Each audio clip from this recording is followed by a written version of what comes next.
ወወልድ ወመንፈስ ቅዱስ አሐዱ አምላክ አሜን።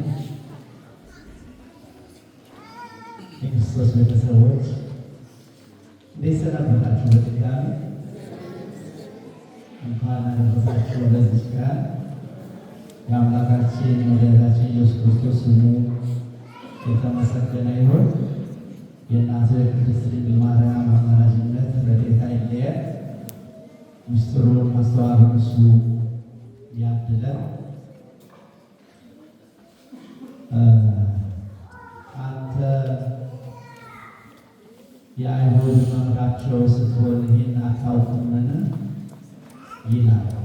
ቅድም በወንጌል ላይ ሲነበብ እንደሰማችሁት ትንሽ ነው መጨመርላችሁ።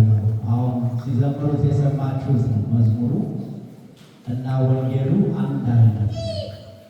ቅዱስ ያሬድ ወንጌሉን አምጥቶ እኛ በሚገባን ቋንቋ በምንረዳው ቋንቋ ነው ያስቀመጠው። ኒቆዲሞስ የሚባል ሰው ነበር። ዮሐንስ ምዕራፍ 3 ከቁጥር 1 ጀምሮ ቅድም ሲነበብ ሰምታችሁታል።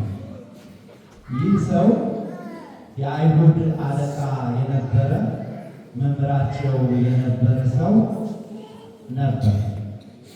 በጌታ ሲያስተምር በሌሊት እየመጣ ጌታችን መድኃኒታችን ኢየሱስ ክርስቶስን ይጠይቀው ነበር። መምህር ሆይ አንተ የምታደርጋቸውን ተአምራቶች እግዚአብሔር ከእሱ ጋር ካልሆነ በቀር ሌላ ሊያደርገው አይችልምና ከእግዚአብሔር ከአብ እንደመጣ ተልከህ እንደመጣ እናውቃለን አለ። ጌታችን መድኃኒታችን ኢየሱስ ክርስቶስ ደግሞ እውነት እልሃለሁ ዳግመኛ ያልተወለደ የእግዚአብሔር መንግሥት ሊያይ አይችልም፣ ወይም ደግሞ ዳግመኛ ያልተወለደ ወደ እግዚአብሔር መንግሥት ሊገባ አይችልም አለ። ኒቆዲሞስ አሁን ግራ ተጋባውና ሰው ካደገ በኋላ ሰው ከሸመገለ በኋላ እንዴት ወደ እናቱ ማኅፀን ሊገባ ይችላልን? ድጋሚ ሊወለድ ይችላልን? አለ። ጌታችን መድኃኒታችን ኢየሱስ ክርስቶስ እውነት እውነት እልሃለሁ ከውሃና ከመንፈስ ያልተወለደ ወደ እግዚአብሔር መንግሥት ሊገባ አይችልም አለ። ይህ እንዴት ሊሆን ይችላል አለ። አንተ የአይሁድ መምህር ስትሆን ይህንን አታውቅምን? ይላል። ስለዚህ የአይሁድ መምህር የነበረው ኒቆዲሞስ ማን ነው የሚለው ባጭር እናያለን። ከዛ ወደ ጌታችን ወደ ኢየሱስ ክርስቶስ በሌሊት ይሄድ እንደነበረ ሄዶ ምን እንደተማረ ምን እንዳደረገ ባጭሩ እናያለን። ኒቆዲሞስ የአይሁድ መምህር ወይም ደግሞ በአይሁድ ዘንድ ካሉት ሊቃውንት አንዱና ታዋቂ መምህር ነበር። በዚሁም ላይ ደግሞ አለቃቸው ነበር።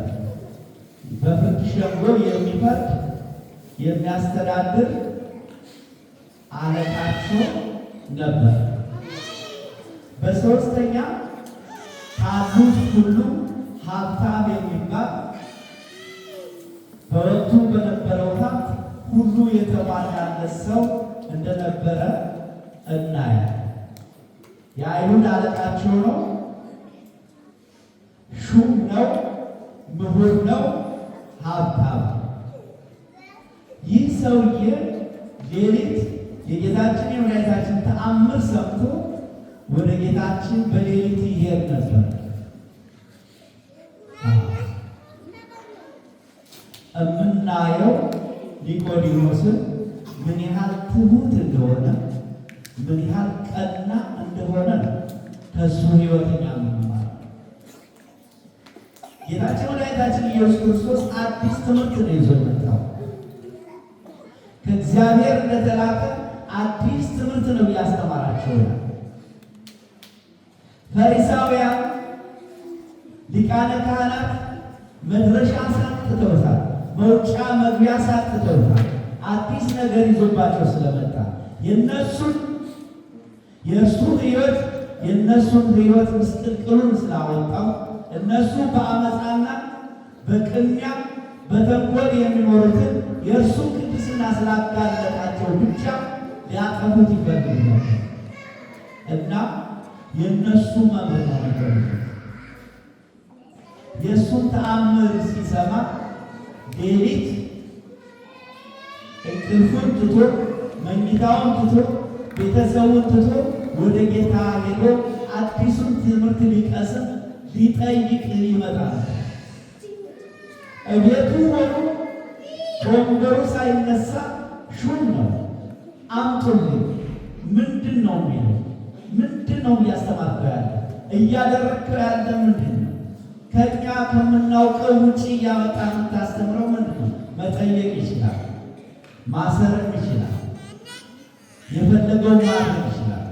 ነገር ግን እግዚአብሔር የገለጸለት በመንፈስ ቅዱስ የተረዳ ስለነበረ በሌሊት እየሄደ ይማር ነበር። ለምንድን ነው በሌሊት የሚሄደው? አንደኛ ቀን የራሱን ስራ በፍርድ ሲፈርድ፣ ሲዳኝ፣ ሲያስተምር ይውላል። አንዱ ምክንያቱ ጊዜና ሰዓት ስላልነበረው ሌሊት እንዲሄድ ግድ ሆኖበታል። ሁለተኛው አይሁዶች ያዩት እንደሆነ ከክርስቶስ ጋር መተባበር ስለሚያስከስሰው እርሱንም ከእነሱ ስለሚያስወጣው እነሱን ይፈራ ስለነበረ በስውር መሄድ ጀመረ። ሁለተኛው ይሄ። ሶስተኛው ደግሞ ቀን ሙሉ የአምስት ገበያ ያህል ሕዝብ ይከተለው ስለነበረ እንደ ልብ ማግኘት አይችልም ነበር። ትምህርቱን የፈለገውን እንደ ልቡ ሊጠይቅና ሊረዳ አይችልም ነበር። ምክንያቱም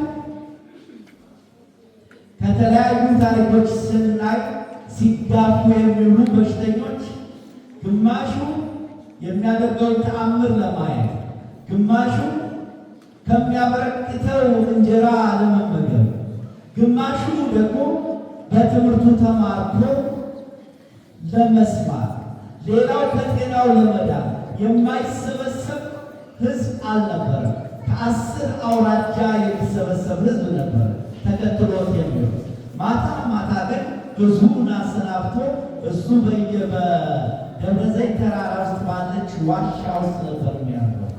ኒቆዲሞስ ወደ ክርስቶስ ሌሊት የሚመጣበት፣ ሶስተኛው ደግሞ ቀን በብዙ ሕዝብ ይከበብ ስለነበረ እንደ ልቡ መጠየቅ ስለማይችል ማታ ማታ እየሄደ ይጠይቅ ነበር። የተማረው የጠየቀው ልቡን ስለነካው መምህር ሆይ አንተ የምታደርጋቸውን ተአምራቶች እግዚአብሔር ከእርሱ ጋር ካልሆነ በቀር ሊያደርግ የሚችል ማንም የለም። ስለዚህ ከእግዚአብሔር እንደተላከ ከእግዚአብሔር እንደመጣ እናውቃለን አለ። ጌታችን መድኃኒታችንም መምጣት ጥሩ ነው፣ ማወቅም ጥሩ ነው አለ። ነገር ግን እውነት እልሃለሁ ዳግመኛ ያልተወለደ የእግዚአብሔርን መንግሥት ሊያይ አይችልም አለ። ይህ ኒቆዲሞስ ለእኛ የተሰወረውን ምስጢር የከሰተ የገለጠ መምህር ነው። ምክንያቱም ምስጢረ ጥምቀት ያለው እዚህ ላይ፣ ምስጢረ ጥምቀትን የምንማረው በዚህ ነው። ዳግመኛ ከእግዚአብሔር ያልተወለደ ወደ እግዚአብሔር መንግሥት ሊገባ አይችልም ማለት። ይሄ ነገር እንዴት ሊሆን ይችላል? ሰው ካደገ በኋላ ከሸመገለ በኋላ እንዴት ዳግመኛ ይወለዳል ትለኛለህ? ከውሃና ከመንፈስ ካልተወለደ ወደ እግዚአብሔር መንግሥት ሊገባ አይችልም ማለት። ከውሃና ከመንፈስ መወለድ እንዴት? ይህ ምስጢር ነው። በውሃና በመንፈስ በውሃው ላይ መንፈስ ቅዱስ ይሞላበታል። ካህኑ ሲባርከው በእግዚአብሔር ስም ሲባርከው መንፈስ ቅዱስ ይሞላበታል። ይሄን አምኖ መቀበል ምስጢር ነው። ነገር ግን አንተ የአይሁድ መምህራቸው ስትሆን ይሄንን አታውቅም አለ። ጌታችን መድኃኒታችን ኢየሱስ ክርስቶስ አንተ የአይሁድ አለቃ ሆነ፣ የአይሁድ አስተማሪ ሆነ፣ ሕገ የኦሪት መምህር ሆነ፣ ይህን አታውቅምን? ዛሬ ይህ ጥያቄ ለእኛ ሊቀርብልን፣ አንተ ክርስቲያን፣ አንተ በሥጋ ወደሙ የታተምክ ነህ።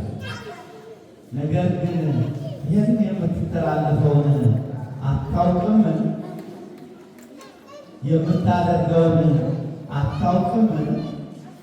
ከማን ጋር እንደምትውል አታውቅምን? አንተ ካህን ነህ።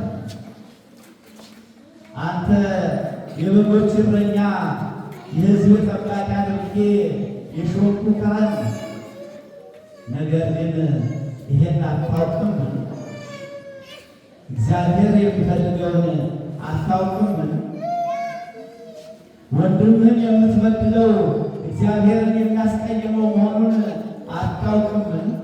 እያንዳንዳችን የምንጠየቅበት ኒቆዲሞስ በሌሊት ሄዶ ምስጢረ ጥምቀትን ለእኛ አስተምሮ ቅድም እንደሰማችሁት መምህር ከእግዚአብሔር ተልከህ እኛን ለማስተማር እንደመጣ እናምንብሃለን ብሎ ቅዱስ ያሬድ ለእኛ በሚስማማ ቋንቋ በሚስማማ ዜማ አመጣልን። የዘመሩልን ልጆች ሕፃናቶች እግዚአብሔር ያሳድግልን። ትልቅ ተስፋ ነው፣ ትልቅ በረከት ነው። ይሄ ካልተለመደ ነው። ሆነ ሌላ ቦታ ተለምዷል። አሁን እየዘመሩ ገብርኤልም መድኃኒዓለም እንደዚህ እየዘመሩ ነው እዚህ ተብሎና ያልተለመደ እነዚህ ዲያቆናቱን እንኳን እንትን ለማድረግ በጣም እዚህ አካባቢ ብቻ ነው እንደምታዩት። አሁን ዲያቆናቱ የመዝሙር ስመላለ እና መቃኘት እዚህ ነው የተለመደው።